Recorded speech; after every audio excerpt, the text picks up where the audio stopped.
Friends, தட்டை இருக்கிறதுக்கு வயலுக்கு வந்திருந்தோம். தட்டும் அறுத்துட்டோம். எடுத்துகிட்டு போகலாங்கிறப்ப தான் பார்த்தோம் குருவி முட்டை வச்சுருந்தது. பாருங்க, அப்படியே விட்டுட்டு போனோம்னா பூனை தூக்கிடும். அதனால ஒரு மரப்புக்கோசரம் ஒரு கீத்து ஒன்று வச்சுருக்கோம். குருவி குஞ்சு பறிச்சிருமா இல்லை பூனை தூக்கிடுமான்னு பார்க்கலாம். இன்னைக்கு 3 நாள் ஆகுது. பார்க்கலான்னு வந்தேன். முட்டை இருக்குது. மட்டை காற்றுக்கு கீழே விழுந்துருச்சு. ஆனால் குருவி படுத்துருக்கு. பார்க்கலாம், இன்னொரு நாள் போய் பார்க்கலாம். ஹாய் ஃப்ரெண்ட்ஸ், இன்னைக்கு 5 நாள் ஆகுது. இன்னைக்கு பார்க்கலான்னு பார்த்தேன். குருவி படுத்துருந்தது. இப்போ தான் எந்திரிச்சு போச்சு. உள்ளே பாருங்க, குஞ்சு பறிச்சிருக்கு. அழகா இருக்கு. 3 குஞ்சு பறிச்சிருச்சு. இன்னும் ஒரு முட்டை இருக்கு. அதுவும் பறிக்குமான்னு பார்க்கலாம். ஹாய் ஃப்ரெண்ட்ஸ், இன்னைக்கு 6 நாள் ஆகுது. பார்த்தேன்.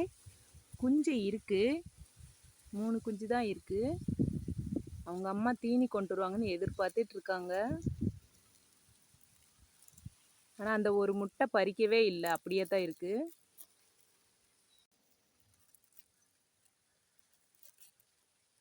ஃப்ரெண்ட்ஸ், இன்னைக்கு 8 நாள் ஆகுது. குஞ்சு கொஞ்சம் பெருசாயிருச்சு. இன்னும் ஒரு முட்டை பறிக்காம தான் இருக்கு. அவங்க அம்மா இற கொண்டு வருவாங்கன்னு பார்த்துட்டு இருக்காங்க, எதிர்பார்த்துட்டு இருக்காங்க.